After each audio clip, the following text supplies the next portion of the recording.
Hey, everybody. Hope you're doing well. And it's always good to have you here on If You Don't Like That. Oklahoma City is 6 minutes away from going up 2-love on the Timberwolves as they have a sizable lead in the fourth, 103-86. We can talk about last night's game at MSG with the Knicks and the Pacers. You know, the more I watch Shai Gilgeous-Alexander play and I look at Sacramento's situation, it actually lends me to change my viewpoint on what Sacramento's strategy should be. Because Shai Gilgeous-Alexander is a special player. He's special. There are players in the NBA that are special. And then there are players that have special talent. There's a difference between having special talent and being a special player. Shai Gilgeous-Alexander has both. He's a special talent and he's a special player.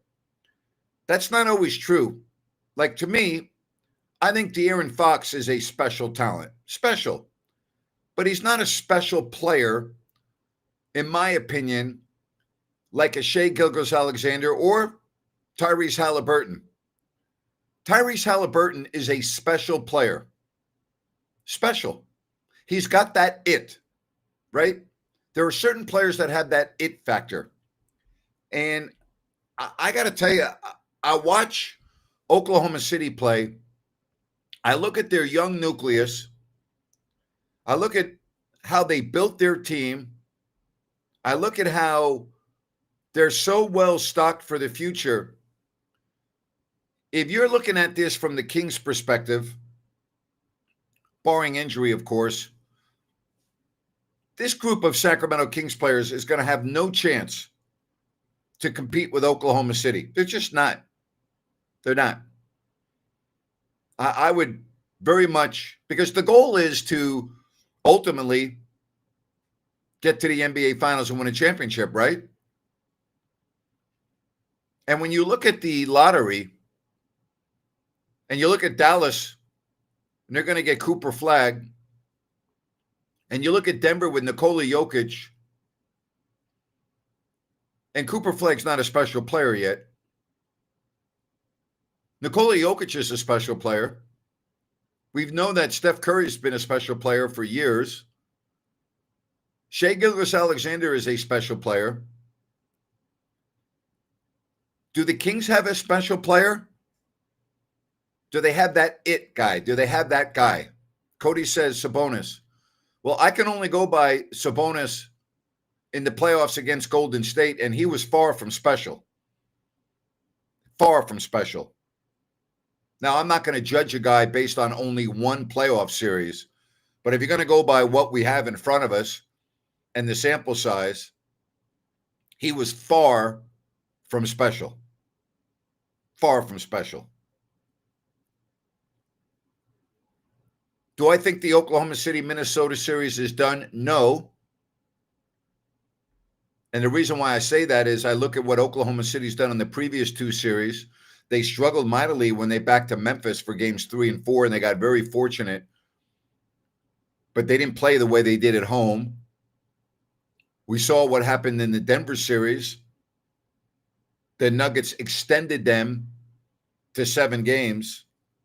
And Minnesota's a very good team. So, I could see Minnesota going back and winning 2 games, but they're going to have to win 2 games, assuming that with 4 minutes left, the score holds up of 105-92. I look at the teams in the West, and I look at what I define as special players. Again, there's a difference between special talent and special player, in my opinion. Like Luka Doncic is a special player. He's very talented, but he's a special player. Would we agree on that? Steph's in that category. SGA is clearly in that category. Tyrese Haliburton's in that category now. I mean, he just is. And how about at the end of the season, the NBA players poll or whatever the hell it is, that Haliburton was voted as the most overrated player. Yeah? You got to love how he's responded to that. What he's done in this year's playoffs so far has been remarkable. Been remarkable. Big time. Really has been. 3:35 left, 107-95. The Thunder leading by 12. But again, I go back to the previous two series against Memphis and Denver. I got to believe that Minnesota's got a legitimate chance to win both games at home. They better win game 3, though, I'll tell you that. They better win game 3. All right, tomorrow, game 2 of the Knicks and the Pacers. One thing I've learned in my years of covering pro sports in the NBA, one game has nothing to do with the next. It doesn't. The fact that the Knicks had their hearts ripped out last night is not going to affect them tomorrow in game 2. It just won't. The Kings had their hearts ripped out in game 4 in LA in 2002 when Robert Horry hit the shot, and they came back and won game 5. I mean, that's just life in the NBA. It's life in the playoffs. Grant, special players' talent don't grow on trees. Kings need to draft or get lucky in a trade like Indiana did with Halliburton to get a special player. You're right. 100% correct. Those players don't come around very often. And here's the issue. When you have a player in your organization that is a special player, not necessarily a special talent, but a special player, has all of the intangibles that you look for, you better not trade that player. You better cultivate that player. And you better do everything in your power to build your franchise around that player. And you just wonder if the Kings made one of their biggest blunders, as good as Sabonis is, in trading Tyrese Halliburton, who's not yet in his prime, by the way. You talk about leadership characteristics. You talk about speaking to the media. You talk about dealing with the fans. Loved by all of his teammates. Special. And the Kings drafted that guy. And that guy that they drafted is no longer on the team. And the player that they thought was their special player is no longer on the team. That's De'Aaron Fox. Now, do I think that Fox is a special player? Not really. I think he's a special talent. I think he's got the ability to be a special player, but there's nothing in 8 years, short of 3 or 4 games in the Warrior playoff series, where I looked at him as a special player. Special talent, yes. Special player, no. I look at the characteristics of players like SGA, Steph Curry, right? Luka. I can't put Fox in that category. I can't even come close to putting Fox in that category. Like, I can't. I'm sorry. Again, I go by what is the body of work. The body of work does not add up. It just doesn't. So, do the Kings have a special player on their roster? No, they don't. They don't. They have a special talent. You know, I think Levine's a special talent. I really do. I think DeRozan's a special talent. I think Sabonis is a special talent. I don't think they're special players. I think DeRozan would be the closest guy to a special player over the length of his career and based on his body of work. But I'm sorry, I don't. I don't. All right. If you want to get in on the show today, give me a call. We'll put you right on here on If You Don't Like That. Let me hit the link up for you. Got the QR code above my shoulder. Minnesota trying to make a spirited comeback like we saw last night in the Knicks game, but they're going to run out of time here in all likelihood as Oklahoma City looking to close out this game too. That's why the Kings should tank. Well, you can't tank. Did you watch the lottery this year? Did you see the lottery or did you miss the lottery? Did tanking do the Jazz any good? They're drafting 5th. The Hurricanes will have to do something extraordinary to stretch the conference finals. They sure will. They were outmanned, outclassed, and are being outclassed by the defending Stanley Cup champion Florida Panthers. You were right about that. 5-0 was the final tonight. It was like men against boys. Yeah, you're 100% correct. No doubt about it. So, again, I look at this from Sacramento's perspective, and again, it's just another reason why, if you're a Kings fan, you're looking at the big picture, and the big picture is you're not relevant. You're not. And you got San Antonio coming up in your rearview mirror. Houston's already flown by you. This Oklahoma City team, who you were better than 2 years ago, record-wise, flew by you. Denver's ahead of you. Dallas, in my opinion, is going to be better than you.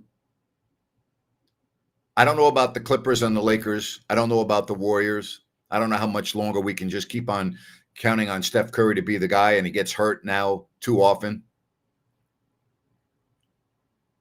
But Oklahoma City's not going anywhere. Minnesota, they're better than Sacramento. Boy. Grant, can you believe Stephen A. said that Dallas should hold on the Cooper flag because he's white and more marketable than a similarly skilled black player? Unbelievable. Nothing is unbelievable to me in our country. Nothing. And all you got to do is analyze this week's activity in the WNBA, and that answers your entire question. Until our country stops looking at skin color, you're never, ever going to be able to move forward. People like Stephen A., people like Emmanuel Acho, Ryan Clark, those in our sports media that constantly harp on the color of someone's skin are people that I will not watch. I just won't. They lost me. I'm not going there. It's a joke. It's an absolute joke. Here we are in 2025. It's a joke. Anti-Semitism is a much bigger country, a much bigger problem in the United States than racism, in my opinion. It's not even comparable. It's just not. Was that the case in a previous generation or two? No. But in 2025, I don't even think it's close, but that's my opinion. Is there an outrage in this country over that? Nope. But we got to get outraged when there's a hard foul in a WNBA game between a black player and a white player, and we have to go on national sports media and talk about the color of someone's skin? Really? That's where we're at still in 2025? It's a joke. It's an absolute joke. Replace a special player with a franchise player. Yeah, that's another word for it. Special player, franchise player. Yep. And you have to ask yourself, did you have your franchise player in Tyrese Haliburton? It sure looks like that, doesn't it? And just what if? What if? Because I always like to ask the question before it happens. Why are we talking about race, religion, politics, and sports? I don't know. You'd have to ask those that go on national TV every day, like Stephen A. Smith, and ask them. You can't ask me that question because I don't. Because I don't. I don't. So I want to ask the question. If the Indiana Pacers win 7 more games, which they're right there. But again, I'm looking ahead.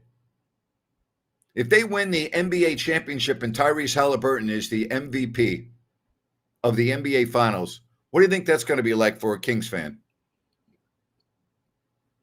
Ask yourself that question if you're a Kings fan. What do you think it's going to be like? I know what it's going to be like. And that will haunt the Sacramento Kings franchise forever.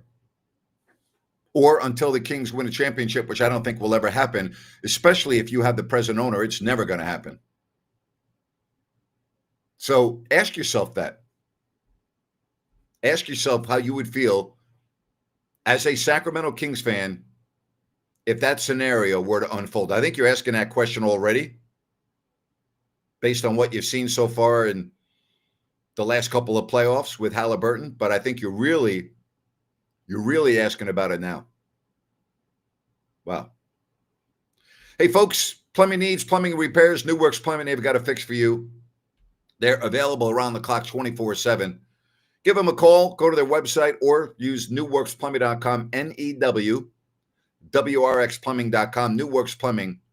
They've got a fix for you. And remember, they are available any time of the day or night. An emergency in the middle of the night, no problem. Get in touch with New Works Plumbing.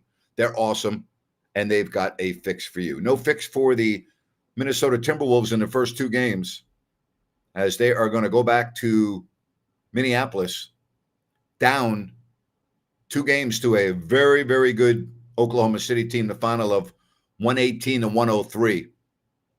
And I look at what Shai Gilgeous-Alexander did, 42 minutes, 38 points on only 21 shots.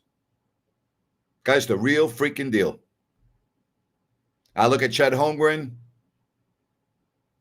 I look at the rest of that team.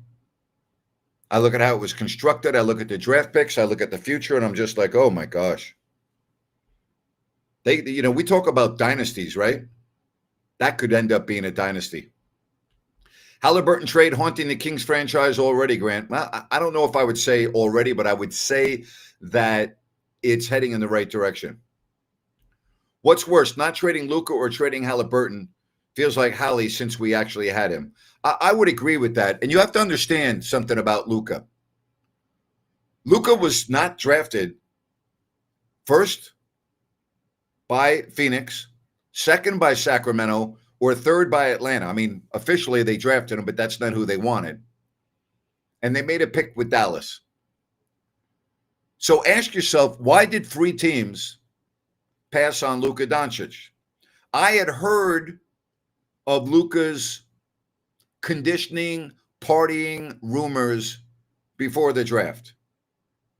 I had heard of that. Now, again, Luka's a generational talent, in my opinion. But if you watched him in the playoffs this year and you thought that he was in shape and in condition, so much so that J.J. Redick had to basically call him out on the day after press conference, that is an issue with him. And all you had to do was watch the playoffs this year. And the liability that he is on defense. You just can't ignore that. Can't ignore that. Can't ignore that.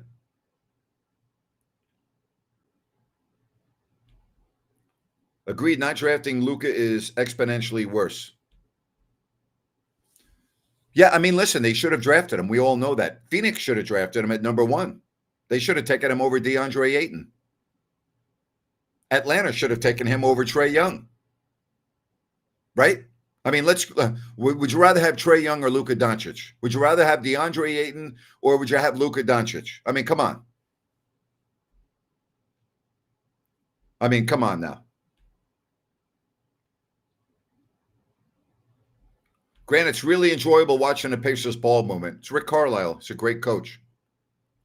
Great coach. But again, I look at the West, and I to me, without even knowing what the Kings could do in the offseason, I just don't see them being relevant. They're just not. I think it would take, I don't want to say a miracle, but close to it. Close to it. But you know what? We'll see what they get on the roster. We'll see, because right now, they're not in the same stratosphere as the Oklahoma City Thunder. They're not.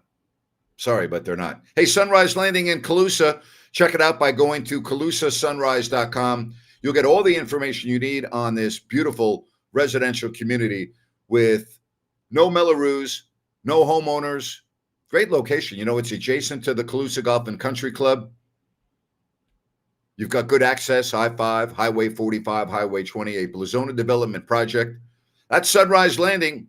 Check it out by going to CalusaSunrise.com and get all the information you need on beautiful Sunrise Landing. It's all over the Oklahoma City Thunder cruise in games 1 and 2. And that's exactly what they did. 118 and 103. And if you're a fan of the Minnesota Timberwolves, you have to ask yourself, what's it going to take? I mean, Julius Randle tonight, he was completely shut down with only 6 points. That you're not going to win with Julius Randle only scoring 6. Rudy Gobert did nothing. Played 30 minutes, 5 points, did have 9 rebounds, but you need more from him. They went with an 8-man rotation, whereas Oklahoma City went with a 10-man rotation, although in all fairness, 2 of the guys played less than 5 minutes. Oklahoma City, man, oh boy. Oh boy.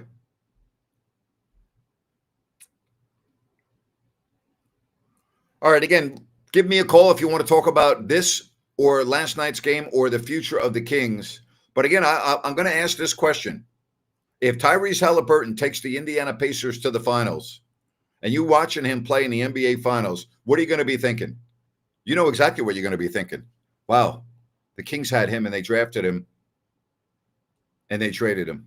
And they got a good player back. It's not like they didn't get a good player back. But, I mean, are you going to take Tyrese Haliburton? Are you going to take Domantas Sabonis based on the position they play alone? Well, you're taking Haliburton. Rudy looks outclassed, this message says. The problem with Rudy, he's too inconsistent for me. Talking about Rudy Gobert. He just is. You know, I just, too inconsistent. Game tomorrow in New York, that is going to be an absolute dandy, I would think, Indiana and New York. I don't think that the Knicks are going to have a hangover from game 1. They know what's at stake. Their season is on the line tomorrow. They know if they lose their first 2 games, they're probably not going to win the series. They know that. So we'll see. Grant, A's attendance seemed up with the Angels in town and Phillies up next. The A's are right where we thought they would be, and that's a bad baseball team. What have they lost? 9 in a row now? Right? 9 in a row. And based on there's too many times when I've looked at the highlights of the A's and seen the place basically a third empty. So this is, again, I did a rant on this. You better go out and enjoy them because they're not going to be here for long. You better go out and enjoy them. But, I look at them now. They're in last place. They're 22 and 29. They have lost 9 in a row. And this is pretty much where we had them slotted. Got off to a good start. Had a lot of people excited. Terrible at home, by the way. Terrible at West Sac. Terrible. 8 and 17. They give up way too many home runs. It's going to be a long year for the A's. Fox didn't get along with Hali. How do you know that? Who told you that? Kings are so screwed. I would say so. A's are not a good team. No, they are who we thought they were. They better get going soon or they're going to be buried. They got the 3rd worst record. They're going to be in real trouble here. They got the 3rd worst record in the American League. That was the best draft pick as of late. Haliburton, 12th to steal. No question. Absolute steal. Yep. Honestly, I'm not sure how much better we'd have been with Hali instead. Based on the ownership and moves we made, he'd probably not be as good as he is with Indiana. I agree with that. I agree. And you go back to the root of the problem. That's the root of the problem. You have an owner that has no idea what he's doing. I mean, again, we just saw it last month again. Hire a coach before you hire a general manager. And if anyone thinks that Doug Christie was not told that he would be the coach before Scott Perry was given the general manager position, you are naive, you are delusional, and you need to look in the mirror and ask yourself if you have any common sense, because you don't. You don't. Scott Perry was told when he took the job that Doug Christie's your coach. Take it or leave it. I would have done the same thing if I'm Scott Perry. I would have taken the job. 61 years old, need a job, make some good money, get to be in the captain's chair again for the last time in my career. Yeah, I would do that. Sure. Absolutely. Kings drafted Keegan with the 4th pick, and OKC drafted Jalen Williams with the 12th pick in the same draft class. Next season is Keegan make or break year. If he doesn't make a huge jump, we can label him a bust. No, you're wrong. You're not labeling him a bust. A bust is Marvin Bagley. That's a bust. Hasheem Thabit, that's a bust. Okay? Josh Jackson, taking 1 pick before De'Aaron Fox. Phoenix, that's a bust. Keegan Murray's not a bust. And if you think he's a bust and you don't have any idea what the hell you're talking about, that's a stupid-ass comment. Stupid. Unbelievable. Bust. You don't know what the hell a bust is. That's not the definition. Keegan Murray is not the definition of a bust. Marvin Bagley is the definition of a bust. Okay? Don't compare the two because they're in the same zip code. It's unbelievable to me how you consider a player to be a bust. Good Lord. Let's get to Baki. Baki, good time. Been a while since we've had a chance to talk to you. How are you, buddy? Good, man. Dobo Utro. Oh, we lost him. Call back, Baki. Maybe we got a bad connection. We're all over the world. You know, we're in a small world. Give me the Wi-Fi and we can do the show. Did I ever interact with Halliburton's dad? No, I've never met Tyrese Halliburton. I had left right after he was drafted. Did I ever experience the 10,333 seat original Arco where Luke and Bill fixed a leaky roof? Well, Luke and Bill fixed the leaky roof at Arco Arena, not the one you're referring to. And yes, I did. I was there for 1 season in that building. But Luke and Bill fixed the leak at the second Arco, not the one you're referring to. Ryan Leaf is a bust. Thank you. Thank you for that. You're absolutely correct. Absolutely correct. All right, let's get back to Mr. Baki in Serbia. What's up, Baki? Hey, what's up, Nate? How are you? I don't know what happened, but maybe That's okay. I guess my phone, even my phone, is already tired sitting up. No problem. Oh, we lost you again, Baki. Sorry, man. All right, let's get to Ryan. Hey, Ryan, how are you? What's up, Grant? Huge fan. Thank you, buddy. I'm a Thunder fan, and I wanted to get your take on how you think that crowd compares to the old Arco cowbell days inside that arena, because I remember those very fondly, and I remember it's them very being similar. so To be honest loud. with you, I've been in Oklahoma City with some big overtime games. It's very similar, and I'll tell you what else I love about Oklahoma City. It's a family atmosphere, which is what Arco was. You can bring your kids to the game, and you don't have to worry about uncomfortable situations because the fans at Oklahoma City are extremely loud, but they're extremely classy. And I think you know what I mean by that. Like if you happen to have a young son or a daughter, you're not going to have any issues taking them to an Oklahoma City game. If you have a young child and you take them to a game in Philadelphia or some of the other cities where you're going to hear a lot of expletives, maybe some uncomfortable situations, that doesn't happen in Oklahoma City. And I've always liked that about that venue in that city. For sure. It's very college-like, and it's very, like you're saying, it's very friendly. The people, it's a very friendly town, but it does come through in the games, even the Durant stuff aside. It's very, it's very, very family friendly, even though it gets pretty loud. Yeah, it's again, I love it. I think it's a great venue. I used to like going there. Is it a first class arena? No, but it's more than fine. I've talked to a lot of the Oklahoma City fans before games before that I used to see over and over and over again, and they were extremely nice and would get into conversations with them. All the people that work at the arena are unbelievably nice. I always enjoyed going to Oklahoma City. I love Bricktown. I love going to Mickey Mantle's. I like Oklahoma City. I really do. Well, before I go, Grant, East Coaster, and I would always stay up and listen to you and Doug. I know it's maybe kind of weird, but I'm just such a fan. I love that broadcast, and I'm thanks for all of it. Appreciate you very much. Hey, thank you very much, man. Take care, Ryan. Always good to have fans of different franchises coming on. You think about the fans of the NBA. And we get them on this stream. I've got fans of other teams, Patrick, a New York Knicks fan, and, others. But I always like going to Oklahoma City it was all one thing about Oklahoma City, boy. You better be glued to the floor when you're outside sometimes because it is so windy there. But it's a great place. Love it. All right, let's get to Baki. Baki, what's going on, buddy?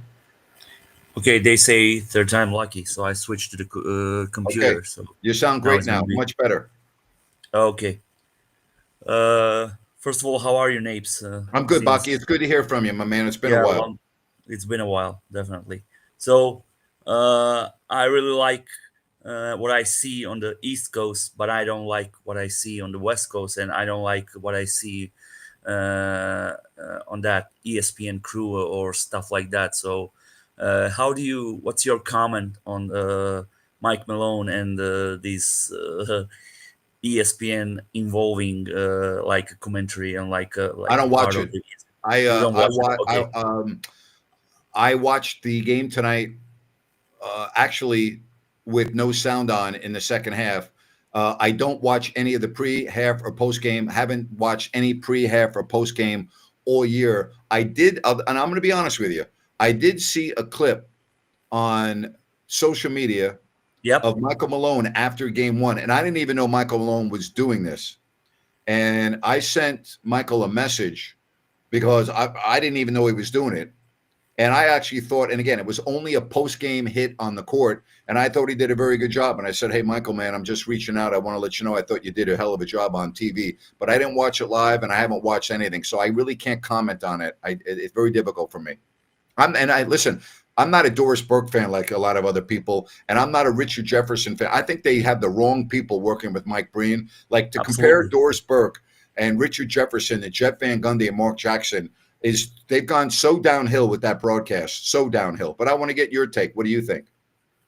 Well, my take is great because this is open forum from your side, and it's good to say something about those kind of things because we are all watching it. And even though you didn't watch pre-game, post-game, and those stuff, how do you find this? If okay, let's say something happened in maybe we don't know, but maybe something happened in Denver Nuggets, so they fired Mike Malone. So if you are Mike Malone and if you are mad on Denver Nuggets side, do you have anything to do? I mean, is this have anything to do with Nikola Jokic? And if you are the guy who was visiting Jokic to give him an MVP award directly in Serbia, and you were the guest of Nikola Jokic for 7 days, and you are acknowledging him like your son and like your best player who ever coached and that everyone ever coached, and you are going now to ESPN and saying like before the nomination and before they announce it on TNT and saying like, okay, Shai Gilgeous-Alexander is MVP. So you know before the TNT, you know what's gonna happen, or you are predicting something like that, like doing. You're predicting something. Like, he didn't know. You're predicting it. So okay, but what kind of respect you are giving to the player like Nikola Jokic? What Nikola Jokic has to do with your firing from? It's not Nikola Jokic who fired Mike Malone. So why would you say we are having here Shai Gilgeous-Alexander like MVP? Why would you say that? Well, most people Even thought Shai Gilgeous-Alexander was going to win the MVP this year. What's wrong with Michael Malone saying that? I mean, Napes, it's a fire on internet everywhere because he's saying that. I mean, why would you say? What did Michael Malone actually say? That I'm trying to follow you. Try to be specific with me if you can. Okay, Bobby. I'm going to be specific. Exactly, okay. What exactly did Michael Malone say? Okay, he said that Shai Gilgeous-Alexander is showing why he is an MVP. Before he was announced as an MVP, before he got the reward. So why would you step on Nikola Jokic like Not that? stepping on him by saying that. He is showing everyone why he's the MVP. The guy had a phenomenal year. The team won 60 plus games, was the number one seed. I don't have any problem with that comment. He is showing everyone why he's the MVP. And he showed again tonight why he's the MVP. That doesn't mean Nikola Jokic isn't also worthy of an MVP. Doesn't mean that Nikola Jokic is not as good as SGA or as important. It just means that SGA is showing everyone why he's the MVP. I agree with that comment. Well, Napes, if you go to public, I mean, if you go to X, you go to Facebook, you go to Instagram, you're going to see thousands and thousands and millions of people saying that this was the best year that Nikola Jokic has in numbers ever. And all the records and everything. I mean, I'm not saying why do we have to have this argument? Why can't we just acknowledge that Nikola Jokic is great and Shai Gilgeous-Alexander is great, but unfortunately there's only one award? Why can't we just acknowledge that? Okay, we acknowledge. I don't have a problem with that. I don't have nothing against SGA, but I'm going to ask you the next question, which is, what do you say about 71 against 29 in voting? In what? In the voting for the I know exactly what it was. I'll tell you, because I used to vote and I used to talk to people that voted because I took it very seriously. And I'll tell you right now why Shai Gilgeous-Alexander won the voting the way he did. Because voters very often, when they have a tie between two individuals, and I think that was the case this year with Jokic and SGA, basically they were pick a hat, flip a coin, either or could have been the MVP. Voters tend to give it to the person that has not won before. That's generally what happens. If you have two that are equal, and I believe that both were deserving this year, you then generally give it to the individual that hasn't won it before. That's just the way the voting works. That's why. So you're telling me that you are giving a present to a guy? You know what, Baki? You're acting as if SGA didn't deserve it, and that's wrong. He did deserve it. No. Don't get me like that. He deserved it. He maybe deserved it more previous year than this. Maybe. I'm not gonna put the credit off from SGA. Don't get me wrong, but I just wanna. I'm confused about. I saw the voting like 71 to 29. So I'm confused with that. That's all. That's my point. Fair enough. Hey, Because I want to get to this. But I want to get to this real quick. Grant, I am with you, but Malone for no reason called OKC the best fans in the league. Malone definitely knows how to take shots at his previous job in the city. Well, first of all, I'm sorry. You can't compare Oklahoma City fans to Denver fans. There's no comparison. Every person in the NBA will tell you that the Thunder fans blow away the Nugget fans. So I'm sorry. They sell out every game. You know, there are too many times when you go to Denver and the places, 50% full, 75% full. They're not into the game like that. It's no comparison. But go ahead, Baki. Yeah, I don't have anything to add about the crowd. I mean, they deserve it. Maybe they are great fans and they maybe deserve the best fans in the NBA. But I mean, my point was only to give seven. Okay, it's not the problem who you gave that MVP award to Shai Gilgeous-Alexander, but 70% to 30 in this season, I don't find like. I just told you the reason why that happened. Okay, Napes. And one more thing. Yeah, go ahead. One more thing. The thing I don't like about OKC is nothing with basketball, Yep. But the thing after the game, why are those people from ESPN always interviewing SGA after the game, and all the others are standing behind him?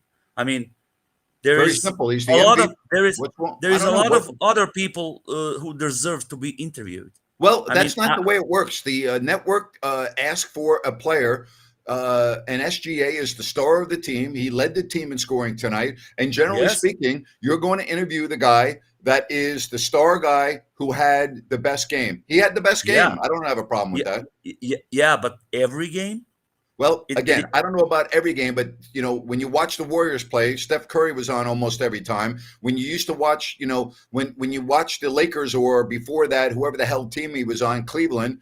I mean, you didn't see Kyrie Irving on most of the time. You saw LeBron James on most of the time. When you watch the yeah, Miami yeah, Heat yeah, play, Napes. I mean, that's I just the way agree. it is.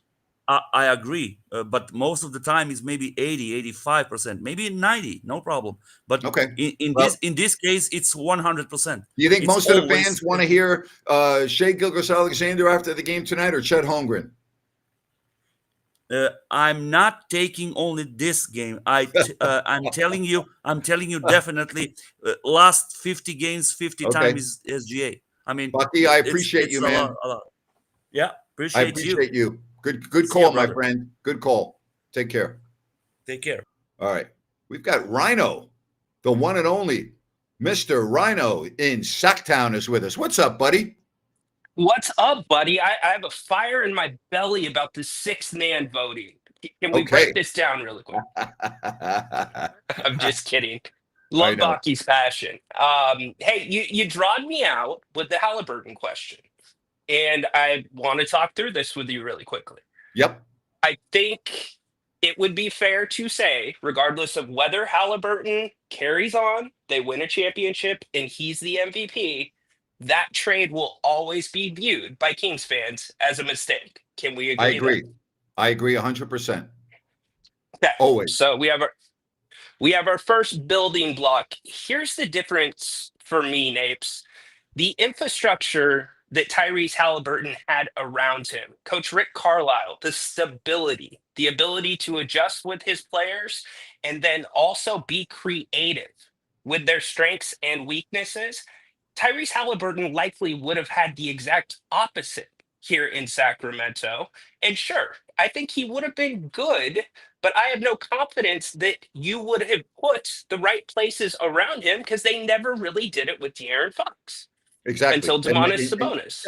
Yeah. And you're probably right. And again, you have players that leave Sacramento, and we know what De'Aaron Fox has been telling everyone, because he did it publicly. So you can imagine what he's doing privately. You don't want to play in Sacramento. You don't want to go there, which just makes the whole process that much difficult, because everyone in the league knows that you have an awful owner, and players don't want to go to franchises that have awful owners that have a revolving door with coaches and general managers. It's not a stable organization, and it becomes that much more difficult to become stable.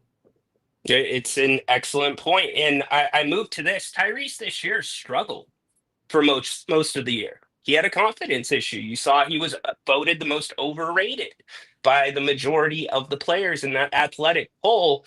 But I guess what I'm saying is that Indiana team is built differently. It's not necessarily built around Tyrese. I would argue there's probably 3 or 4 teams that have been built in that style, where every guy from Nembhard to Neesmith to McConnell to Turner play their roles. They play them perfectly, and they play team basketball in a league that is dominated by star basketball. And they have an I think that coach. And an A-plus coach. So I don't know that if Halliburton wins the MVP, it elevates him to that next level. I just think that he's really clutch. I equate Indiana and Miami almost mirror images of one another over the last period of time. Miami was like that. Eric Spoelstra is like that. The Miami Heat culture is like that. The Miami Heat culture and the Indiana culture are very similar in that way. Very much so. And I think there are a few teams, just a handful, that you can draw a little bit of a connection to back to the 2002 Kings, that team that played as a team that didn't have that true real star. Mike Bibby was great. He was clutch. He wasn't a star. And I just feel like the perfect formula is around Tyrese. And even if he wins that championship, it doesn't mean Sacramento would have had a championship. Well, I just don't see how that but argument gets made. but here's the part that doesn't really matter, and that is that perception often takes over reality. And whereas I agree with you, that's not going to change the outcry of Kings fans and the negativity. And as you said, this will go on for a long time. That's never going to leave. And whenever things go south for the Kings, and I think that's going to happen, fans are going to go, can you imagine if we had Halliburton? Can you imagine if we had Halliburton? Sure. Because we've been living it every year for the last 4 years with Luka Doncic, have we not? Absolutely. It's an excellent point. You made the point earlier in the show that other teams passed on him. And I would also put forth the argument that Sacramento trading Hali, and Grant, you know this, it brought out a different side of Hali. He was bitter. He wore that as a chip on his shoulder. And I That's think correct. it's pushed him to be a better player. Yep, absolutely. You make some very good points. Again, we go back to where the Kings are at. They have an inexperienced coach who, in my opinion, is not ready for the job. They have a general manager who really, if you look at his track record, there would be nothing to get excited about. And you have an owner who doesn't know what he's doing, who thinks he knows what he's doing, and continually makes the same mistakes over and over. You would have thought that he would have learned the first go around hiring the coach before the general manager. He hired Michael Malone before he hired Pete D'Alessandro, and those two were like, two rams going, at each other. And again, you hired Doug Christie. You gave him the full-time job before you hired a general manager, and you basically told the general manager, here's your coach. You can't be a successful organization that way. It just doesn't work. Yeah, it's going to be very difficult to sell your guys at the front like Domantas Sabonis that would like to have a voice, that would like to have a direction. They know it's backwards. They're not stupid. Nope. No, they're not. They're not stupid at all. Always good when you can join me, my man. Thank you very much. Appreciate it. Keep up the great work, buddy. All right. Take care. Good stuff from Rhino. And love getting the good calls. Those good calls. Ryan with Baki, then Rhino. Man, I love that. That's good stuff. Love it. Yeah. Rolling right along here. All right. Hey, I want to tell you, if you are in the market, buying a home, selling a home, whatever the case may be, you're looking for a trusted real estate agent with a lot of experience. That's Connor with Element Mortgage. You got the QR code right there. Give him a shout. I'm going to put the number on the screen for you as well at 916-505-1006. Connor with Element Mortgage. He himself has closed hundreds of loans. The team behind him with over 100 years experience. 916-505-1006. Give Connor with Element Mortgage a call if you're looking for a top shelf real estate agent. Well, the Oklahoma City Thunder are feeling pretty good about things right now. The series is not over, but they are firmly in control as they win game 2. And really, they were in control throughout. Tomorrow, we'll do it again. All right. We'll be on after the Knicks and the Pacers. Looking forward to that. That's tomorrow right here on If You Don't Like That. Good show today. Appreciate you all, the calls and everything else. Talk to you tomorrow, everybody. Bye-bye.